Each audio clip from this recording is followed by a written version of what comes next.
You're pressed again now that we're going through Africa. Upside down tree. Maya, come here. What does it say? Welcome to the victor. 셀레가 바람배.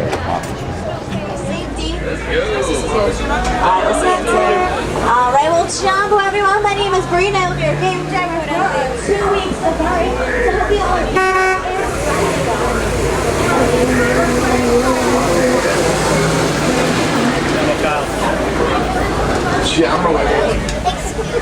Yes. Okay.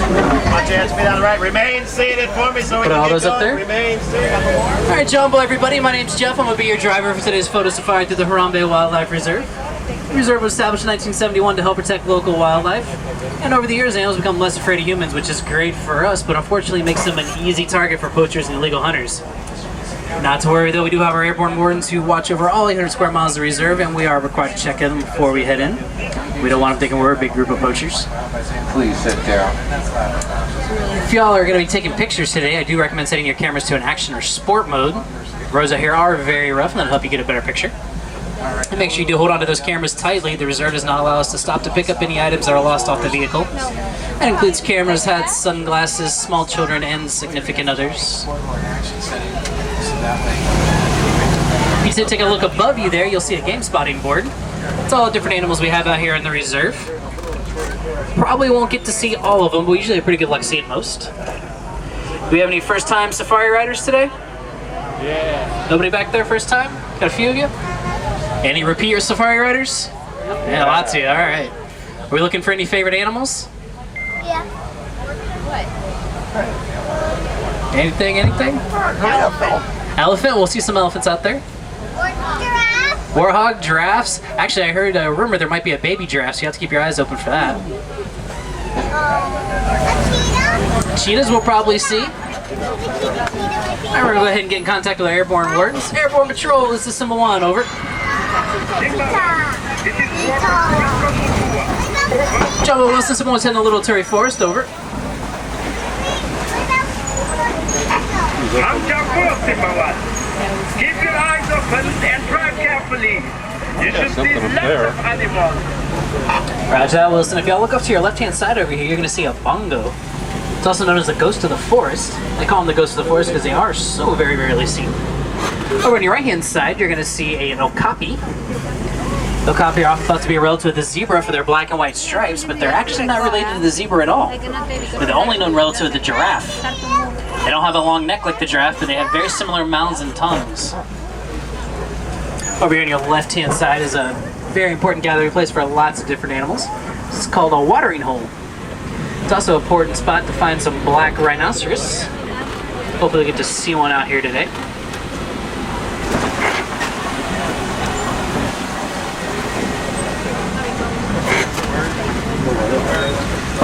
There he is. You see one back there? Yeah. Oh yeah, there's one right there, okay. Kind of blend in with those big rocks. We're pretty lucky to see one out here at all. There's only about 3,600 left in the wild today. These animals can get up to about 3,000 pounds fully grown. They have a 1-inch thick hide and angry speeds up to about 35 miles an hour. Makes them almost indestructible. Over here on your right hand side, you will see some greater kudu. They're the second largest antelope in Africa. They weigh about 750 pounds. Venison. I know where he is. If y'all look very closely, you actually can get a little bit closer view of those black rhinos. I see one right there.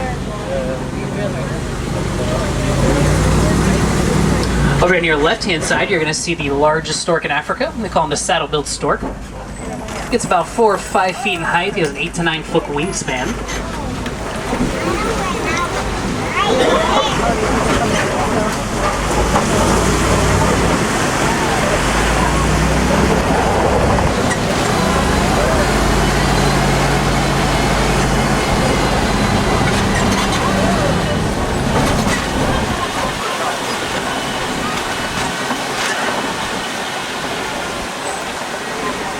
And now we're heading down to the Safi River, which is home to one of the largest animals in Africa, the Nile hippopotamus. I see one right there. You can see him, looks like he's swimming. Don't worry if you didn't get a good view of him. We usually have a large herd over here on the left-hand side. Hippos are actually a nocturnal animal. They spend most of their days underwater to keep from overheating. They can stay under about 5 to 8 minutes before they have to come up for air. Believe it or not, as much time as the hippos spend in the water, they actually cannot swim. They look like they gracefully are swimming, but they're actually walking along the river bottom. And when they're not swimming, they kind of look like a big floating baked potato.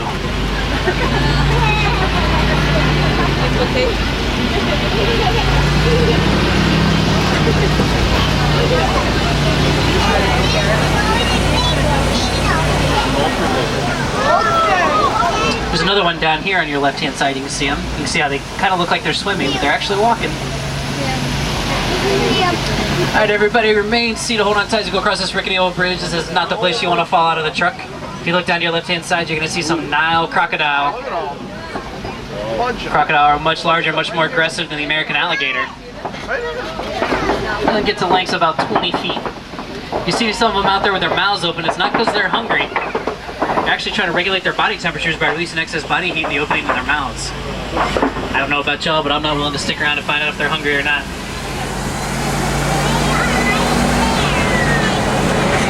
Number 1, come in. This is Symbol 1, over. Just wanted to let you know that my ground patrol has seen a lot of elephant activities in the red places. You definitely want to check out that area. Roger that, Wilson. We'll head that way in a little bit. Thanks for the tip.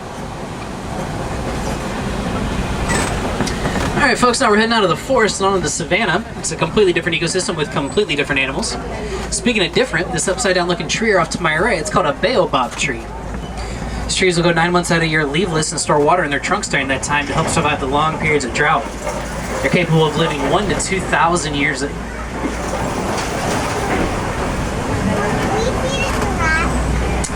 This here is one of the best views on the reserve. These are the Serengeti grasslands, and they stretch for hundreds of miles across eastern Africa.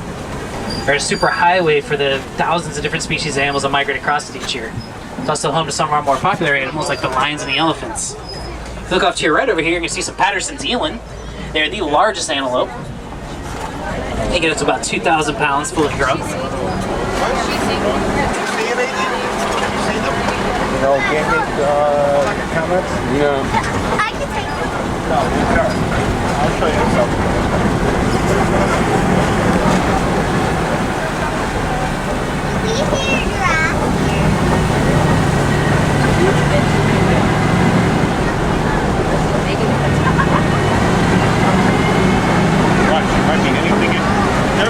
If you'll look in the bushes back here, you actually probably get a better view when we get around here.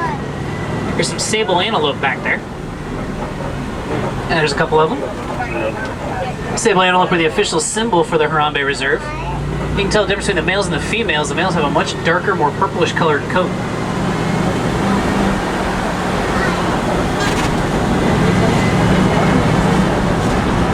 If you notice these large dirt mounds that are sticking up out of the ground, these are actually termite mounds. Termites make those by mixing their saliva with sand, and they are hard as concrete. Elephants out here like to use them as a scratching post till they're worn down. And then the antelope will use them as a lookout point, trying to find lions that are hiding in the tall grasses.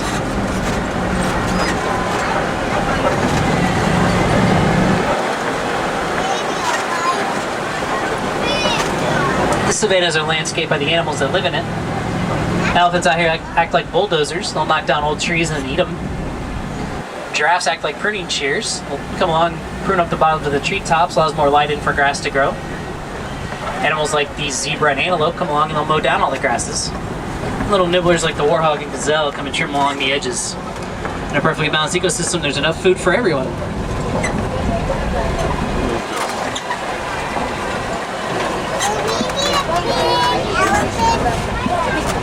We'll see some elephants. Ain't quite got to elephant country yet, we'll get there soon. And out here we can see a couple different animals. Starting the way back over there, you can see some impala.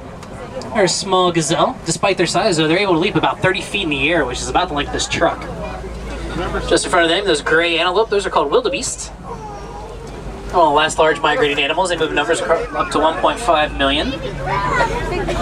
Also see some Ankole cattle there. And there's that baby giraffe, about 4 or 5 months old, looks like. So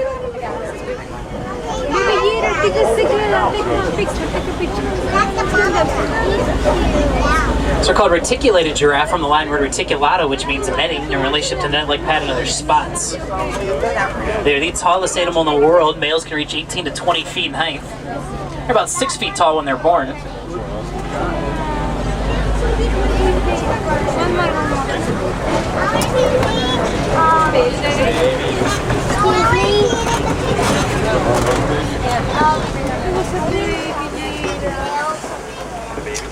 It's kind of hard to tell with the giraffes. It's always the taller ones. We're near Monkey Point, Wilson. Keep your eyes open for me. We picked up a baby elephant home. We can't find the mother. I'm afraid poachers may be in the reserve. Roger that, Wilson. We'll keep our eyes open and let you know if we see anything. Y'all heard it, folks. Let me know if you see anybody who looks like they shouldn't be out here.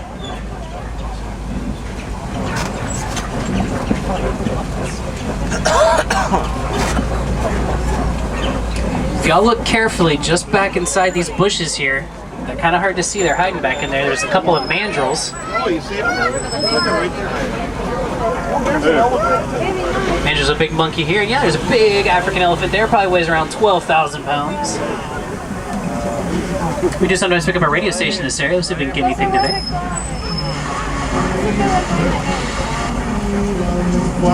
Here we go. This is the #1 hit in Harambe right now. Feel free to sing along if you know the words.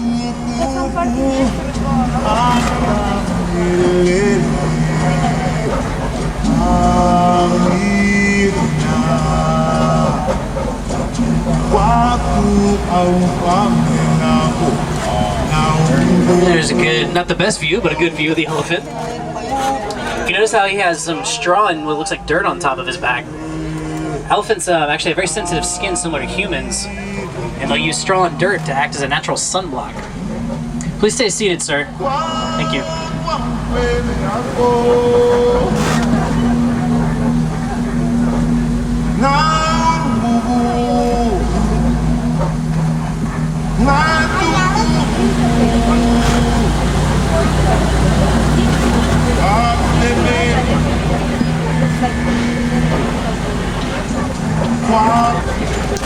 Alright, everybody, let's just remain seated. You might want to hold on to something.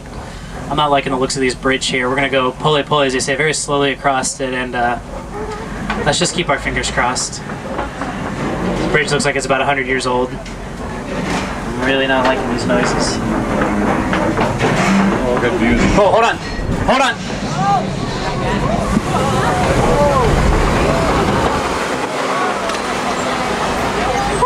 Okay, we made it across. Alright, who back there didn't cross their fingers? Alright, well now that we survived that, looks like we might be getting close to a herd of elephants. These are the red clay pits that Wilson was talking about. You notice these scrape marks on the left and the right. Elephants will use their tusks to dig up the red clay and eat it. It's high in beneficial minerals for them.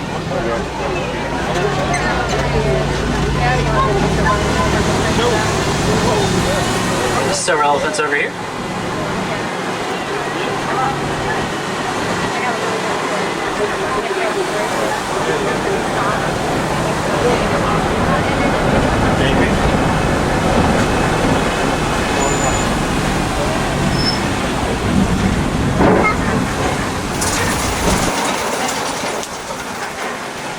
There's a baby elephant right over here, probably about 2 years old.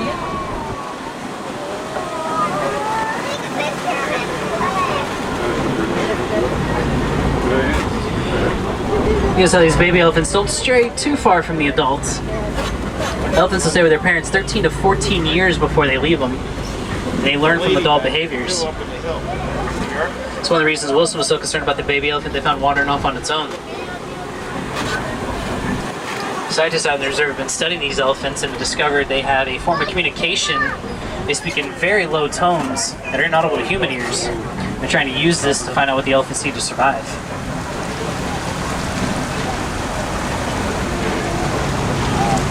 And coming up on your left-hand side, you're going to see some greater flamingo. The largest and lightest of the flamingo species.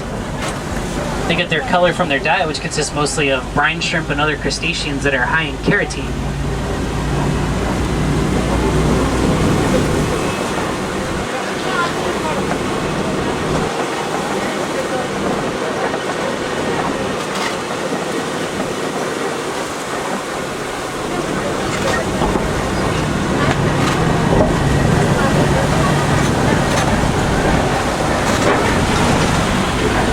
Now we're heading into white rhino country. White rhino are one of the greatest success stories for reserves like Harambe. They're almost hunted completely to extinction for their horns. Thanks to reserves like this, they've been brought back to a sustainable level. They call them the white rhino not because of their color, but actually from their diet, which consists I'm sorry, I'm saying that wrong. They call them the white rhino from an Afrikaans word pronounced vite, which means wide in relationship to their wide mouths.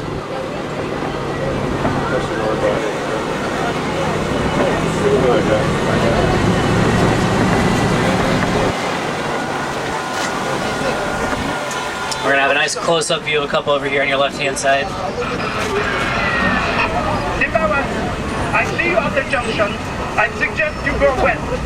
It will be worth it. Rajah Wilson will head that way now. We gotta give you an idea how big these animals are. Where you're sitting right now, your heads are about 8 to 9 feet in the air. And they're coming up right to the bottom side of the truck, so these are huge animals.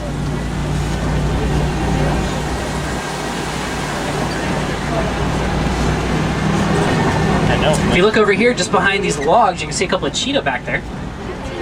Yeah, there they are. Laying there. See them? Cheetah! See them right there? Cheetah are one of the fastest animals in the world. They can reach speeds up to 60 to 70 miles an hour.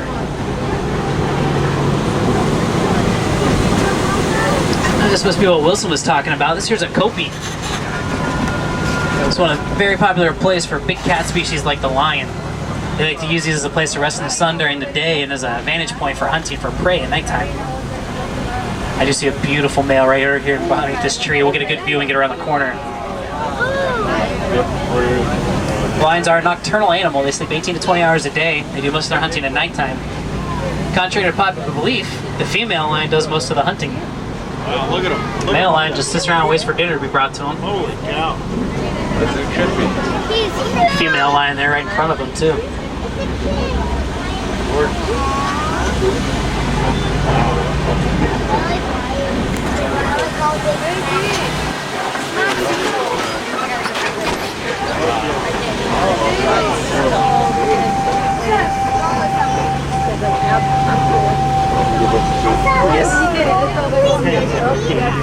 The zebras are actually migrating right now, so I probably won't get a chance to see them.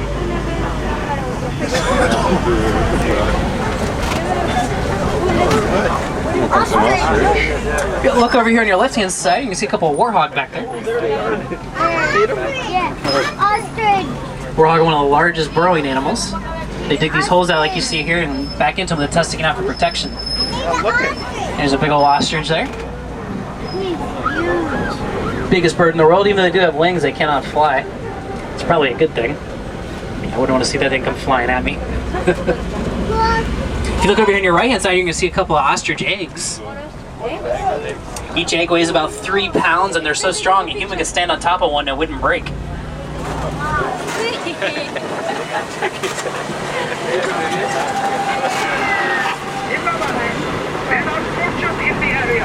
Can you help us cut them off?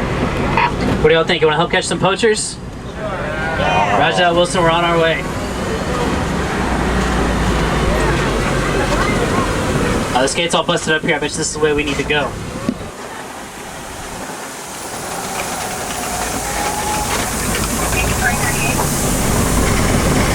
Everybody hold on tight. This could get rough.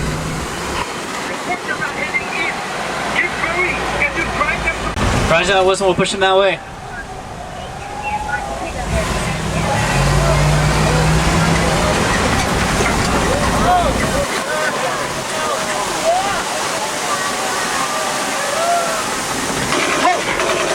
Everybody right back there?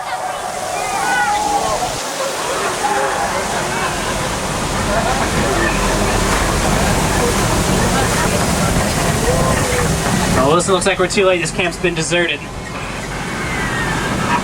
not to worry. You drop them right into my patrol. Glad to hear it, Wilson. The poacher friends will never get far. We located the mother elephant. Thanks to you, they are now full safe. Appreciate savanna, everyone. Glad we can help, Wilson. I have to go now. We have to get this baby elephant back to its mother. Roger that, Wilson. You get that baby back.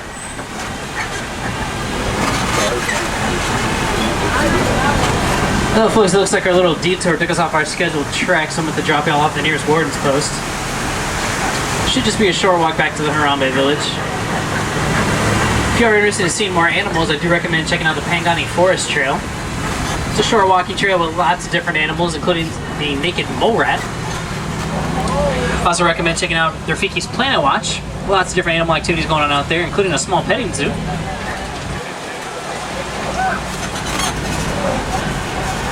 Here in Harambe, we don't like to say goodbye. It's much too formal, much too permanent. We use a Swahili word pronounced kwaherini.